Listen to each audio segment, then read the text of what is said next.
Okay, so I'm starting recording again because I'm gonna record on this computer because it's the computer of the university, so it's better to record on it.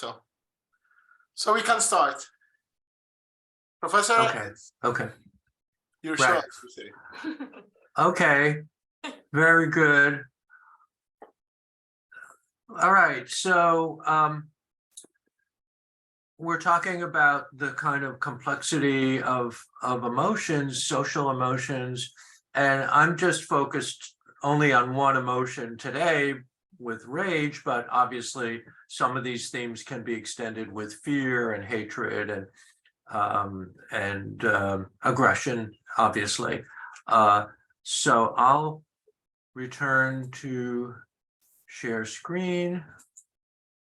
If you ever come out here, Jim may come out here. Oh yeah, well, we can do that.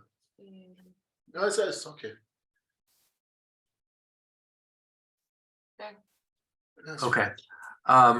So we're talking about how rage is socialized, and many of you brought out the point that rage is cultural, as it were, cultural rage.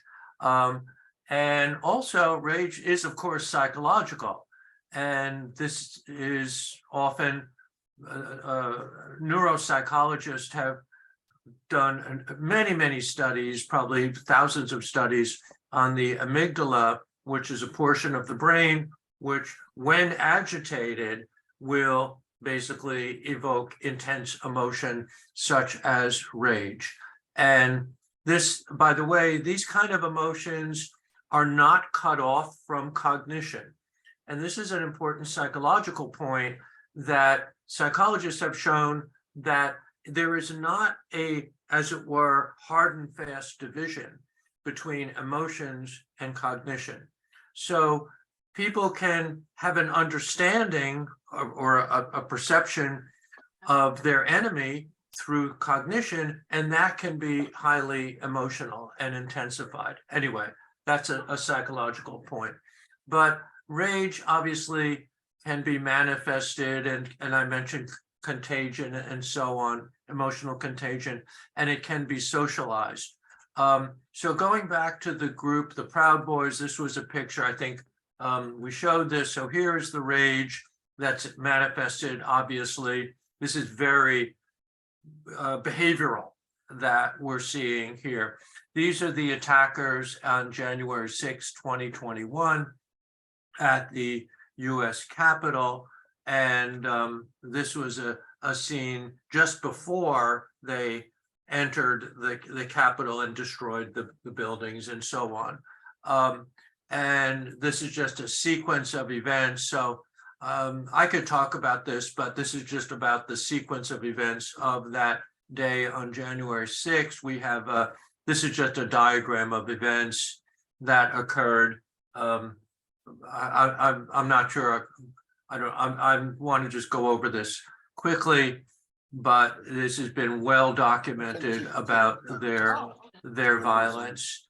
And but also the third domain, remember I mentioned there's three domains to threat salience. The first is behavioral, the second is emotional contagion, and the third is now I'm going to mention is identity indifference. And what I mean is that threat salience, and excuse me, I said the wrong word.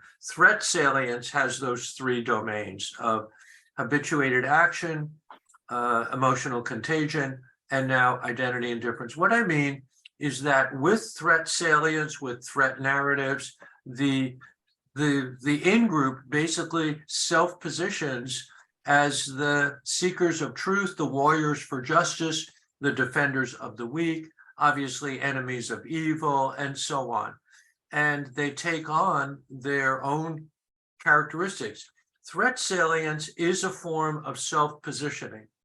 Threat salience is a form of self-identity, of basically self-esteem, of camaraderie, of shared support. And so the character traits are, the virtues just are obvious. of strength, obedience, and oftentimes warriors for justice. This is another narrative analysis through the method that we used was thematic analysis. And you can see the theme at the bottom is that the Proud Boys are committed to protecting and advancing Western chauvinism. There's many examples of this. And notice this one on the bottom, the bonding and camaraderie that this violence produces is inspiring. So this is a sense of psychological kind of pleasure. Pleasure is not quite the right word, but psychological elevation, satisfaction. In some cases, it would be pleasurable with this kind of mindset, with the threat mindset. Again, this was a picture we saw before. And as I mentioned before, the Proud Boys kind of expanded their enemy groups. And it started with feminists and Democrats, Muslims, and so on. The BLM is Black Lives Matter, that very prominent social justice group, Antifa, and so on. This then evolved into the officials in Washington who mandated mandates for COVID protection. So the past 2 years, the Proud Boys were active in COVID protection. So this is a summary, basically, of the identity forming processes. And so let me just turn to some questions for you and ask again, do you know of cases where the threat salience exhibits these three domains? And we started talking about this, obviously, a few minutes ago before the break, but do you know cases where that sense, in particular, that sense of what's called, sometimes this is called social movement theory.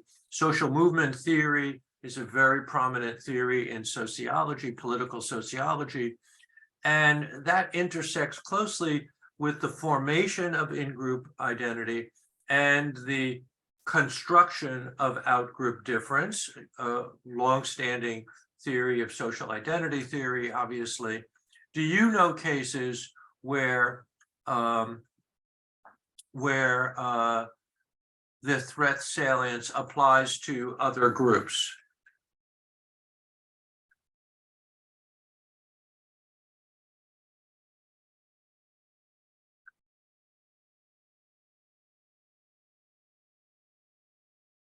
Yes, Dr. Al-Dajani. Oh, yeah. Right, I think you might have two. Two computers, yeah. So, yes. Right. Go ahead. Yeah. Can you hear me now? It's still echo. Okay, I think now it's better. Yeah, Right? very good, very good. Okay. I wanted to say that about threat salience, some of them are the religious radicals actually can become one of them. Mhm. That's Right. I wanted to add, such as in Palestine and Israel, we have two both threatening groups. One of them are the militants in Palestine from Jenin now. They are from Jenin, from Nablus, and they are growing bigger and bigger. And also in Israel, there is the Right. religious group who has militants that goes attack Palestinian farms and Palestinian. So Right. this is kind of the growth of threat salience between two groups that should attack each other, but instead of attacking each other, they're attacking each other's weak groups. So this is a part of the thing I wanted to add about it. That's a really interesting point, that they oftentimes do not attack the state military. And even though they're political, they find the military, even some of the Jewish extremist groups are very critical of the Israeli military. And so they attack the most vulnerable groups. And this is also the case in the United States. So that's a very important process and a lot of the so-called Al-Qaeda, of course, we all know Al-Qaeda and ISIS and many of these groups, the so-called, terrorist groups, attack civilians, obviously. Yes, Abdujani. Yes, Professor. One day I heard about, maybe a few years ago, I heard about a conflict between, or a war fight between Al-Qaeda and I think ISIS or other thing. Okay, so two extremist groups fighting each other. Yes. Also in Yemen, many years ago, the whole world is affected now by the Houthis group, or I'm not sure of that. I can't talk about it so much because it's not my country. But what I can expect or notice is that Houthi is a group of people, because in Yemen it's tribal more than organized society. So it's the tribes there are have their own way of living. The Houthi people tried to invade the country, taking it from the original government. Okay, and now they turn it from a group into a country or a government. And there is a fight there still between the Houthi group and the legal government of Yemen, and also the allies between Saudi and the Emirate, the ally between them. Okay, so and they affect the Gulf of the Red Sea, which controls the majority of international trade. Mhm. Okay, so I just wanted to add this point because it's affecting the whole world, not only trade but also with diseases. There are now some of the past diseases are like cholera. I don't know if it's in English or not. These diseases are now beginning to appear between the poor children in Yemen. That's That it. is, I didn't know about that diseases. Yes, cholera. You're Yes, saying, yeah, yes. Oh my yeah, goodness. Yeah. yes. Thank you for that. That's Uh, very disturbing. Thank you for that. Dr. I- Al-Dujani, I wanted yes. to add, Professor, that you stated in one of your slides, identity difference, habituated actions, and emotional contagion. Is this the second slide, or the slide was before? This, Yeah, this, this one. Yes, I want to talk about this, some comments about it. So how is it evolving? And it evolves, as you say, social, psychological, political, in the threat salience. I was reflecting into it, into reconciliation process. So yes, you right. have two ways when you develop hatred. It's the same way as you develop reconciliation.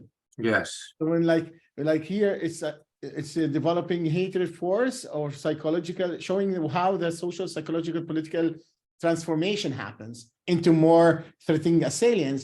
But with this kind of we can also show how reconciliation can happen. So it's exactly. like two stream, two path, but different results. And like reconciliation has a part in the identity and the difference of identity. It also has part of habituated actions. So, and it has emotional contingents. And I have to say, yeah, you must have been scanning my brain, because that's exactly what that's my direction. You articulated it perfectly from what I understand, that these processes are fragile. Mhm. These processes are not fixed. None of these, identity and difference is not fixed. It is subject. These are obviously social constructions. They are embedded, and yes, they do have historical grounding in most cases, but they're also subject, as you absolutely correctly said, Dr. Al-Dajani, they're also subject to change. And the identity, as I mentioned before, does include norms of reconciliation, norms, values, positive values for reconciliation. Emotional contagion applies not only to negative emotions, but of course to positive emotions. And we see that in religious ritual. Religious ritual is frequently filled with emotion, and psychologically that is catchy. Catchy meaning people can share and are inspired by witnessing others. I want to suggest something radical with a radical way of understanding reconciliation. And that is reconciliation could be interpreted as a transformation from threat salience to the salience of compassion. A transformation from threat salience to a salience of compassion. And you know what compassion is, we all know. Compassion is a sense of sympathetic understanding for the people who are suffering, and a hope that the suffering people will be relieved, will not be suffering anymore. So I see that there are possibilities for a sympathetic understanding. So where does that possibility come from? That is a question. And that is an obvious question. Now, sometimes, and I'll just throw out a couple of examples. Sometimes people who are imprisoned find that they were wrong. Obviously, this is not always the case, but in some cases, the sense of separation and suffering may prompt a personal transformation. But in other cases, many of these political groups basically themselves are suffering. Many of the political groups, the right-wing extremist groups themselves find fragmentation, are fragmented. For example, in the United States, many of these political groups are fragmented now. The Proud Boys are very much have contention, disagreement, and conflict within their ranks. And this is important not to look at the extremist groups as a monolithic block that are fixed in their vigilance and violence. And of course, there are exceptions. ISIS is one of the worst groups by comparison. But I see the possibility of this. So I see the hand of Abdul-Jani. Yes, Professor. Oh, he's on. I'm seeing this figure in a different way. The arrows are going the opposite way, in the sense that I think identity now here reflecting perception. Okay, so when I percept my own identity or the other's identity, so this is perception, which as you know, when perceiving or using the senses, we sometimes we evoke or trigger the stimulus, trigger some emotions. So perception, which identity leads to emotional, then it takes to the habituated actions, which is behavior. So I'm talking about here about three things: perception, which is identity; emotional, which is cognition; and actions, which is behavior. So do you think, because it's a I use this in my training, human development training. Okay, that's why I'd like to take your opinion about it. Do you think, in order to change one of them, the behavior, I'd like to change the behavior of others? Okay, what first should I change or improve? Should I change the cognition or the perception? It's hard to generalize. First of all, thank you so much for your interpretation, which I think fits very, very well. I have this arrows here, but that was just a simplistic diagram that I cut and paste from PowerPoint. The arrows could go different way. Yes, yes. I don't think there's one answer to your question that applies to all cases, but one thing that has worked in some cases is to perceive suffering of enemy civilians. In some cases, it doesn't always work clearly, but to perceive suffering, especially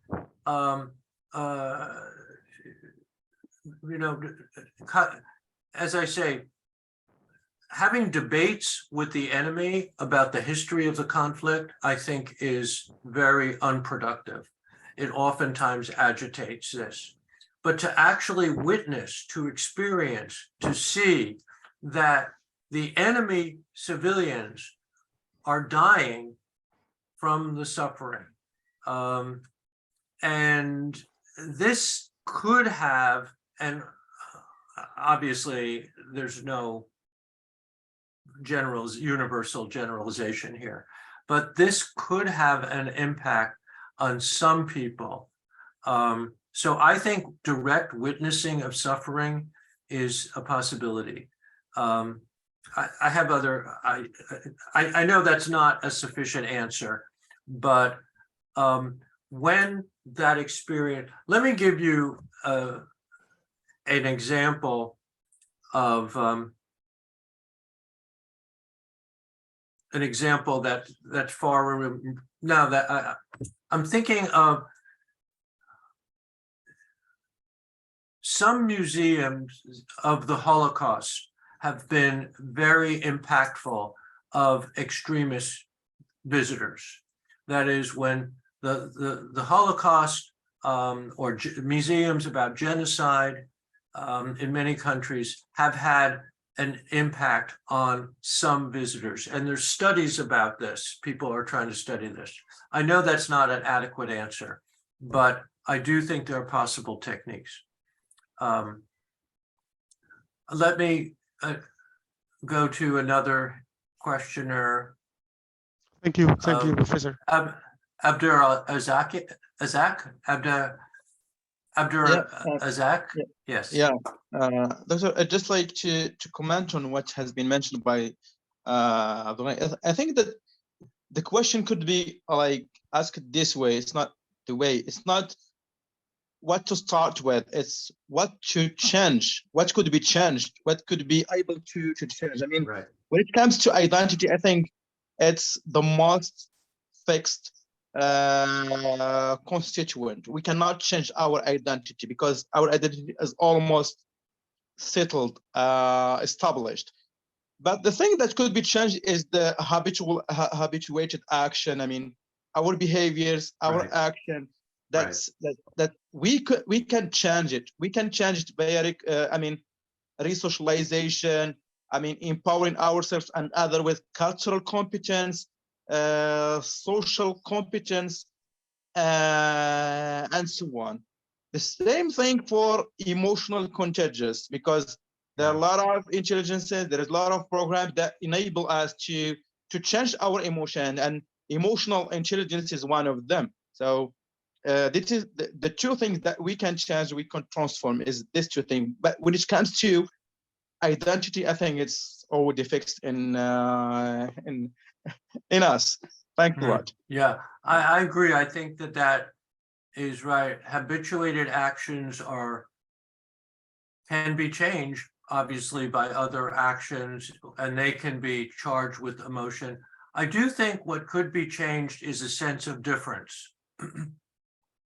That is, yes, you're right, that in so many cultures, in so many cases of violent extremism, militancy is the identity. They take on the identity as warriors, as saviors, obviously.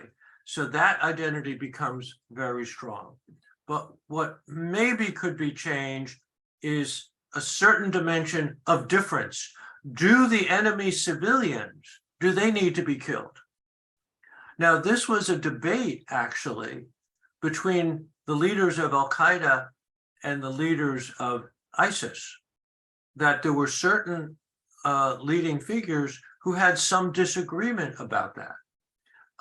So do the enemy civilians need to be killed is a question about how to act, about the validation of aggression, obviously, against enemy civilians. Are they innocent? So it's the conception of innocence that is central to the notion of difference. Are they innocent or are they not innocent? So maybe that could be changed. But I totally agree with you. Habituated action could be changed, and emotions could be changed. Dr. Al-Dajani.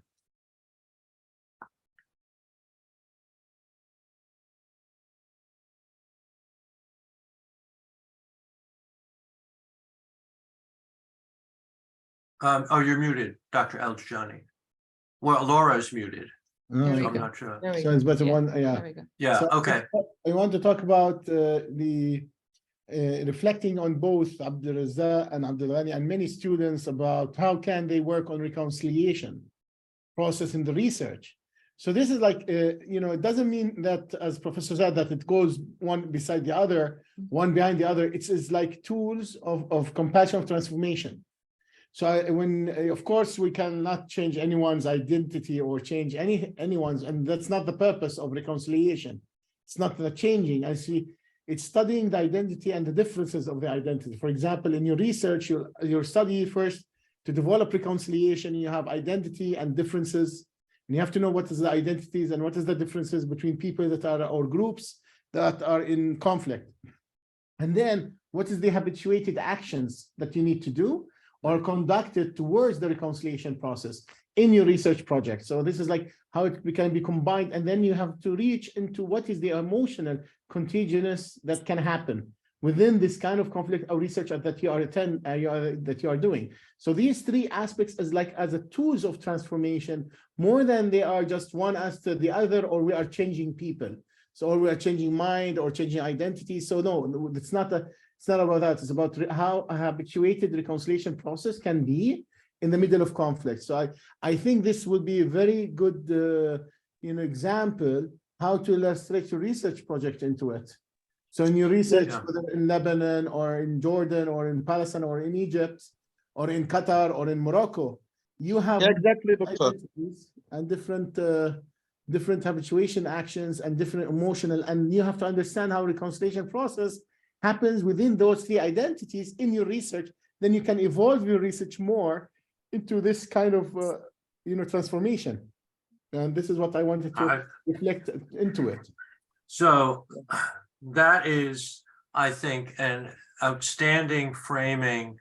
And I really appreciate your framing of this as tools of transformation. Absolutely. That these are spaces, these are frames of our life, frames of life, or spheres of life that are transformative, that are vulnerable to change, that in some cases are even fragile. Emotions are very fragile. Emotions, even habituated emotions. So I think that's an excellent framing and the basis for reconciliation techniques. So I see Abdul-Jani. I'm so sorry, but it seems that I couldn't explain it well. I mean that in order to improve the actions or the behaviors to approve reconciliation or to accept the other, okay? So the main objective is to improve the actions, which is the behavior. Which one I should start with?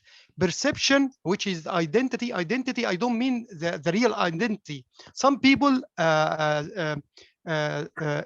perceive or recognize identity in a different, in a wrong way.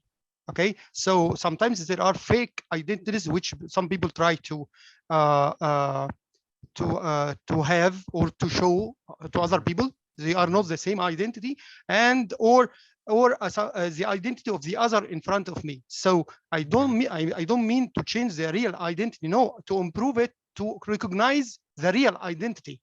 Okay, so perception, which or cognition, which I should first change or improve in order to improve the perception. I'll give you just one example, very short example.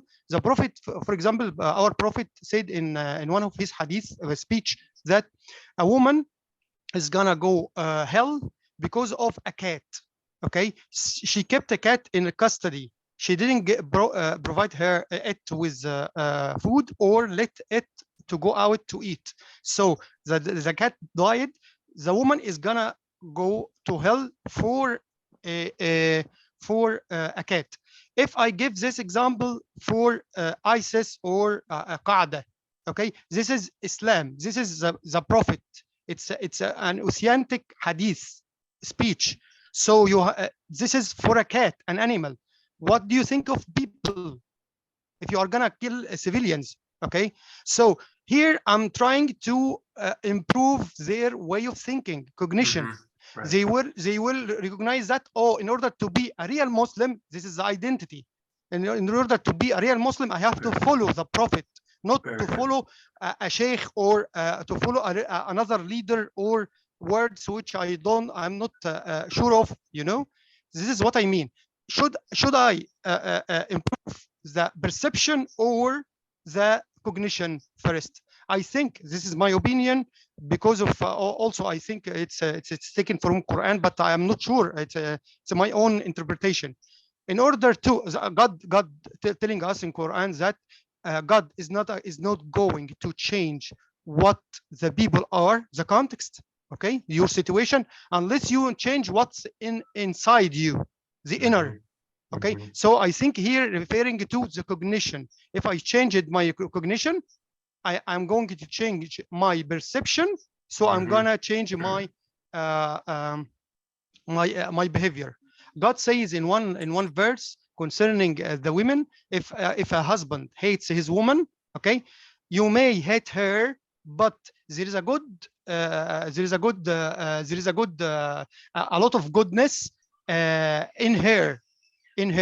When you hear this verse, that if you hate your wife, but she may be a very good one for you, okay, she may have a lot of goodness carrying her, so I'm not gonna hate her, because God said there may be some benefits. Yeah, some good or some benefits. So here God changes my way of perception through changing my way of thinking, cognition.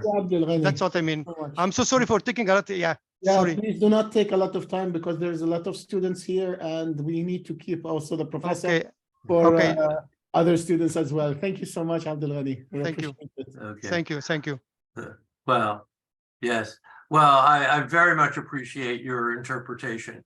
And let me just add about your example about the woman holding the cat.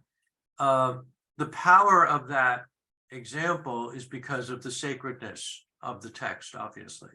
And that sense of sacredness, obviously, is part of the story. It's not just extracted from the sacred text, from the Quran. That gives it authenticity, legitimacy, and a kind of cognitive force. And it's also, I don't see a sharp division between cognition and social emotion, that I see them as blended. But yeah, I saw a heart there. That was I appreciate it. Thank you. That's a good symbol for reconciliation. Yeah, I saw Abdul Razak. Maybe he wanted to add something. So I don't want to be like it stops people from questioning. No, but you can answer. But you can all ask questions as long as you keep it, as we say in diplomacy, precise, concise, to the point. This is what I want to say to everyone, actually, not just to anyone here, but this is how we have to move on. Yeah, Abdul Razak, you can also ask. Just I want to, Dr.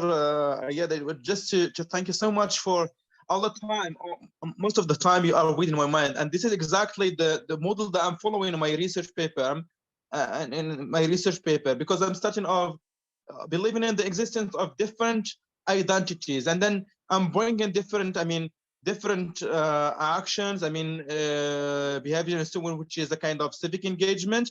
I'm bringing some action that need to be like taken as a habit.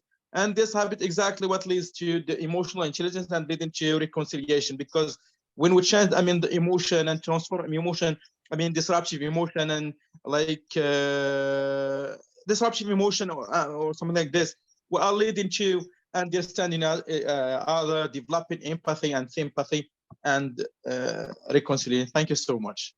Yes, So thank you. Thank you. I want to add this, actually, this model that Professor Robert Rothbart showed us is an excellent model to develop the reconciliation process that you are working on. Because I read your work, Abdulrazak, and I think if you add this into the methodology of your proposal, and it will be very strong, so people will understand the methodology much stronger. So Thanks, I so prefer that to add this and into your research methodology and your proposal as well before we send it to the Professor of Political Science. This is where I wanted to take it. So I think not just for Abdulrazak, also for other PhD students who are here, like Shahira, Zinat, and Zinat and Nabardani. Khalid. Yep. Khalid is about culture. Khalid, are you still with us? And we didn't hear your questions, by the way. But Khalid is here. Yes, Doctor, I'm here. Okay, Khalid, this is also a good thing because you're doing culture. And this will teach you a lot about what identities and differences and how you habituated actions in culture transform and develop the culture, reconciliation culture in the middle of conflict. So, and how emotional and contagious. So this is, I think it's a very good, aspect about it. And I think we could, Professor Daniel, to let us use it as a, it's a methodological approach. You can say the identity, identify the identity in the conflict, identify the differences of the identity of a person who wants reconciliation, or a culture of reconciliation, a culture of force of violence or threatening, and how habituated actions and what actions needs to be done to develop the reconciliation process into the conflict. And then you can also research the the emotional contagions on it. So I think this is like, if you just define it in the conflict, define how the research of reconciliation process can happen within those three aspects, within a community and a culture. I think this will be like a breakthrough for the PhD students, I think. What do you think, Professor Daniel? Yes, of course, absolutely. I think that the cultural perspective fits perfectly with the habituated action. And I didn't use the word culture here, but I could have just added culturally habituated actions. In other words, the term could be culturally habituated actions. And I'm drawing, by the way, in terms of theory, I'm drawing upon the work of Pierre Bourdieu. Yes. I'm sorry, I said it wrong. Pierre Bourdieu. I always say it wrong as well. Yeah. Well, I think you mentioned him, Dr. Eldajani. Yeah. I think you mentioned him when you came and gave your talk at George Mason University. And of course, his very, very influential concept of habitus, which intersects with culture, he pointed out, with the sociality, the social process. And I would intersect that with, as you see, emotional contagion. So it's an excellent, not just, and it's also applied to phronesis as well. Yes. So it goes back in that. So I could talk, you and I could talk a lot about phronesis. Do the students know phronesis or? Yeah, some of them do. Some of them do, yes. Okay, so Dr. Eldajani and I share a very, I think, in my opinion, innovative perspective. It's innovative, but it's been around for thousands of years. And that's a perspective to research. And it's research that is embedded in the normative understanding of vulnerable population groups, in particular, research which assumes that there is power imbalance between various sectors of a society. This is kind of a methodological principle that underpins much of the research, certainly in the field of conflict resolution, and I think in the field of research about reconciliation. So, yeah. We're also implementing it in the law as well. Yeah. In laws and in development Yes. of environmental law and cybersecurity and illegal disputes. Yes, and I know that you have written extensively about the Phronesis perspective in different sectors of society. So I hope your students can read that. Yeah, I So, published the book. Actually, I will send it to you. I'll send you a PDF of our new book about it. excellent. We're happy to have you as well in the new book that we were going to publish by next year, I guess. We're going to start soon with the book to develop it. Right, and I owe you an article, which I will Yes, send. exactly. I will send. Any kind of article. The last one you sent me was amazing as well. I can tell that. Thank you. So I want to ask everybody now, let's get specific. And what kinds of practices might be transformative? And this is a question that calls for extensive discussion, obviously, but in the few minutes that we have, what kind of action that might motivate people? I have some ideas, but they're they're hypothetical. But what kind of action, maybe in your experience, some of you have done reconciliation work, I'm sure. Dr. Laura, I'm sure, has done extensive reconciliation work among others. So what do you think might motivate people to at least challenge? And this is a long-term process, obviously. It may be effective for some people, but not for other people, obviously. Give me a sense of a possible motivating action. Yes. Doctor? Yes. Some of the motivating action that could push people to take action is the actions or behavior that's related to civic engagement, especially when we explain or we could convince people to take part in civic engagement activities, projects, community services, and so on. And we convince people that it's leading to growth and development in terms of emotional health, in terms of academic achievement, in terms of many things. There are many examples of that. That's very good. And I especially like the direction that you're suggesting, where the civic engagement avoids talking about the conflict. Exactly. If it's a shared problem or crisis, let's say healthcare for children. I mean, you use the word health or the civic health or growth. How about literal health for children? Shared commitment of healthcare for children, or poverty relief for civilians on both sides. So it's a shared commitment based on the values of all sides. Okay, I see Abdul Jani. Yes, Professor, from my own experience, I always, when I have meetings, I suggest using NLP, neuro-linguistics programming, as it has a lot of techniques, like, for example, meta model or meta language and Milton language. I myself tried them, and I think using the proper language, both verbal and non-verbal, or either, is very important concerning the process itself. So the language is critical. That's my point. Thank you. Can you give an example so others could get a sense of what's an example of neurolinguistic of the proper language?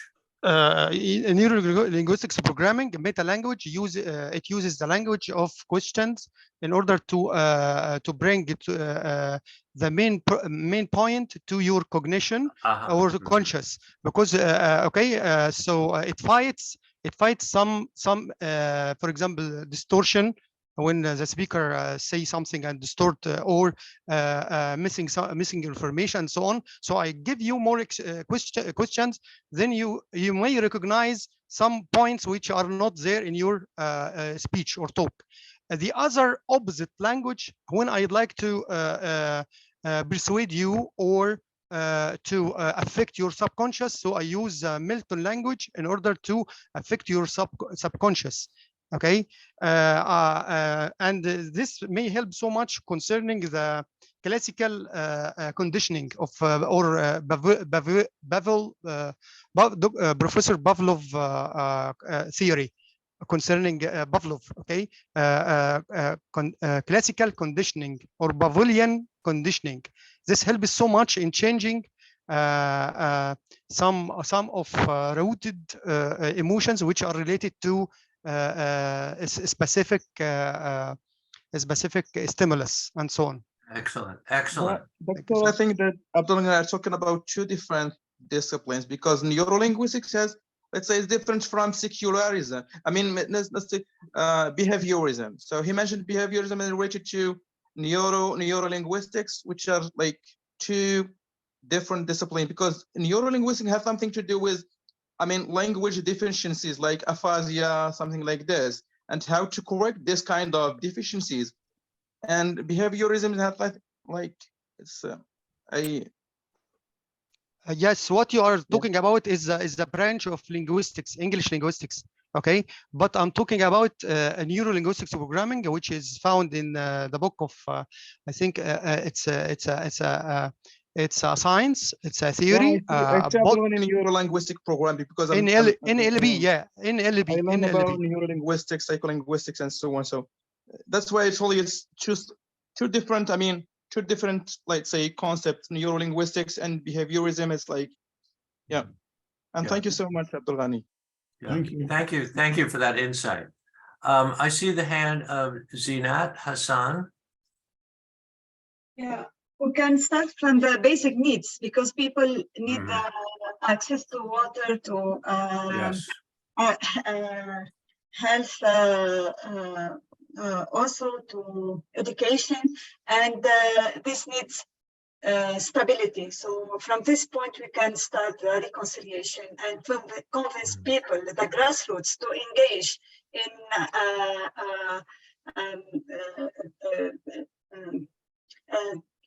to bring the space for stability and start communicating with each other.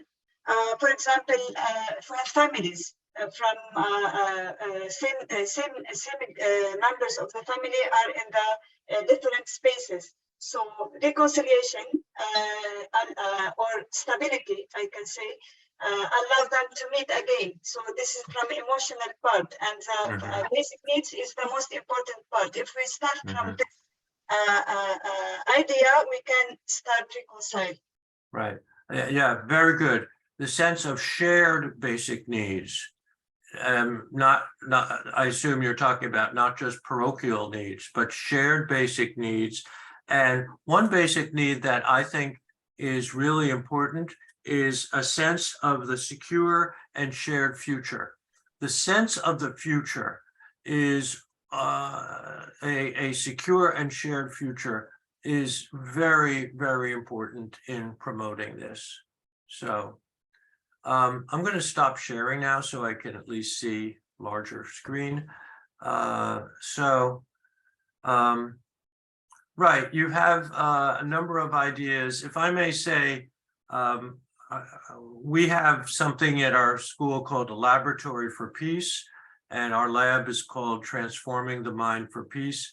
So we're currently embarking on a project that may sound utopian, and that is the reduction of dehumanization through compassion practice.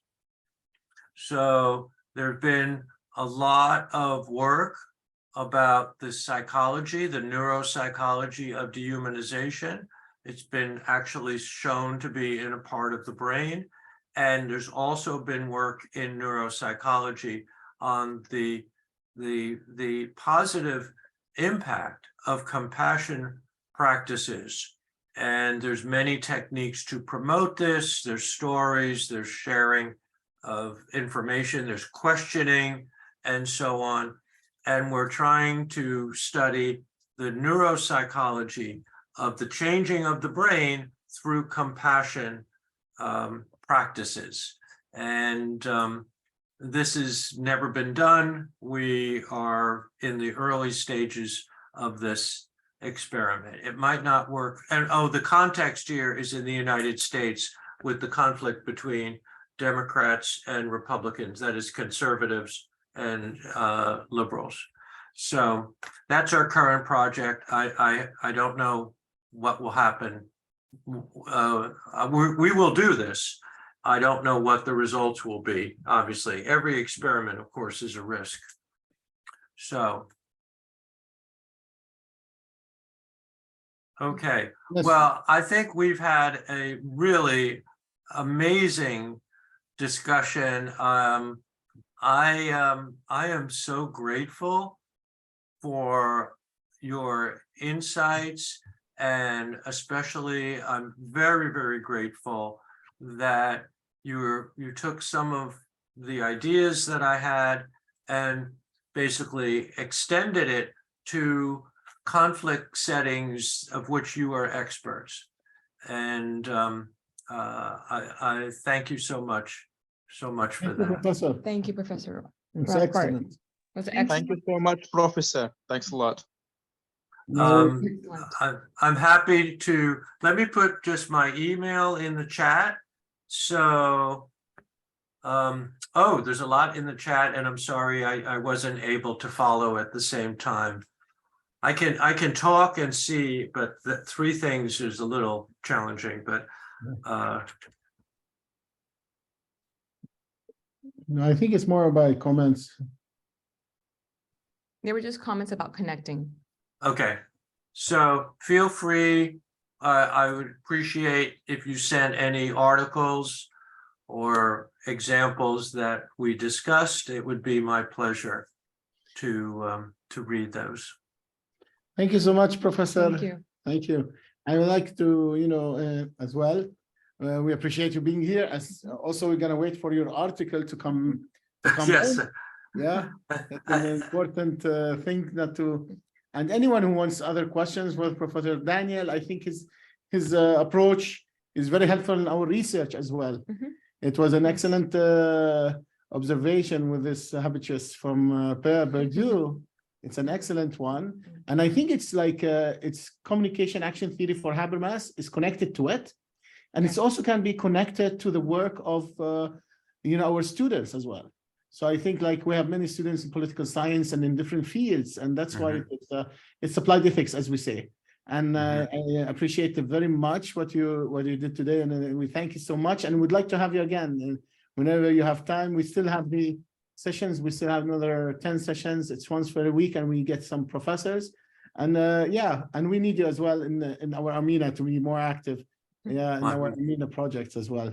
My pleasure. The lab one with the neural is very interesting because I worked in AI, I'm in artificial intelligence, and it's really can be implemented in AI because AI is just a machine, but it's a learning machine. So it works in neural networking. So if you give it so many information, she knows that, okay, this was wrong, so I don't use it again. So that's how the machine works. It recognizes the mistakes to enable it to predict. So this is, I think, is a very interesting way in how compassion and compassion reasoning can be adopted into AI. I think it's we can make like a Terminator or something out of that. That's what I was going to say. You're going to end up making a Terminator. Yeah, well, It's going to be actually. yeah. But I think it's very important because artificial intelligence today is important in a sense. It helps machine learning, helps people to make decisions. That's the Mhm. only thing that it has. The problem is when you get it wrong information. Mhm. Wrong information and it can be adopted with wrong information. So, Mhm. Right. yeah, and this was part of the problem of AI and how can it fix itself? Still, they're working. Right. Right. So, yeah, Right. yeah. I wonder how can you connect that with emotional intelligence or something? I don't know. Yeah. This is, I tell you, if we could do the action habituous and we identify what the action habituous for a person who is doing reconciliation or ethics and put them as a practices Mhm. into the AI. So AI can identify that this practice is an ethical practice and this practice is not an ethical practice. The Yeah. only problem that we will face is the AI cannot predict if there was a new practice of ethics that we did not encounter yet. I So this see. will be also a problem. But this is how it really works. Then it's like testing. So you have two elements, two identity, and you test them both, but you keep informing one against the other. So you plus Okay. minus and you form more positive than there's negative. The problem, new stuff is it needs a human entity inside of it. Okay. Until All today, we right. are not God. Wonderful.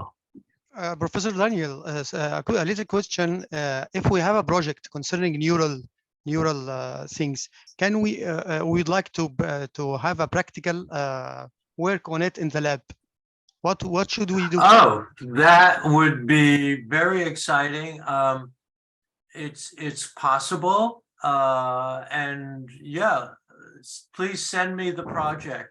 The challenge, so if it's very likely that we would embrace support, accept, be very grateful for a new project. The challenge is actually the number of subjects that we can put in an fMRI machine. That it costs money. It costs $1,000 per one person. Yes, that's why I So couldn't. that's a challenge. So we have a little money, and we're going to do that, for starting with 10 people. So we have a little money for that. So that's a challenge. And of course, we have the machine here at my school in Northern Virginia. So that's a challenge. But the planning and anything else, we would be very grateful to support a project that fits into this reconciliation. Yes, goal. that's why the professor in Lithuania told me that it's a very big project for Lithuania, so he suggested going to UK. Okay. Yes, that's why. Yes, yeah, I recognize it now. Thank you so much. Thank you. I think you can also apply phronesis on your research in the lab. Actually, I think it's a good idea as well. Maybe we can because it's all connected together. So maybe Yes, we can think about absolutely. how we can implement it and connect it. I think it's an amazing idea. I think it's possible that no one has ever connected phronesis with neuroscience. Yeah, exactly, and I also with compassion. Because the idea of applied phronesis is that to develop from theory to practice. Yeah.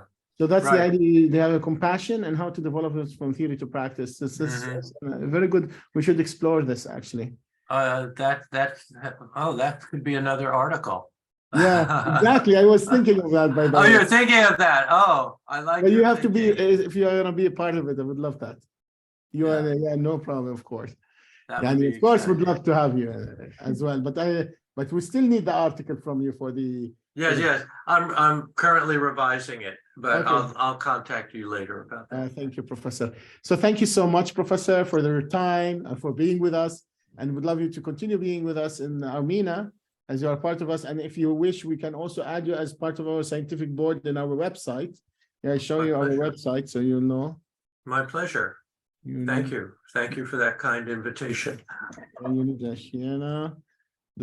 We have a scientific board. We can add you in the scientific board. Send me your picture and some bio about you, and we can also implement you in the science board so people who can go enter can also see that we have you as well as part of us, a part of the community.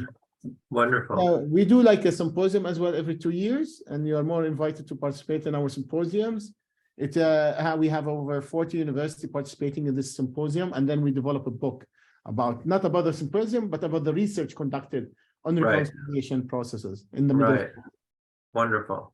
Yeah. Okay, now we Okay. have above our time for 3 minutes, but I think we had enough. And we don't want to take more of your time, Professor. Thank you so much. Thank you so much for Very being good. here. And thank you for all the students who came and attended. And we hope to see you next week as well in our sessions. Thank you all, Wonderful. and we'll keep you posted. Thank you. Okay. Thank you so much. Ciao. Bye. Ciao. Bye. Bye.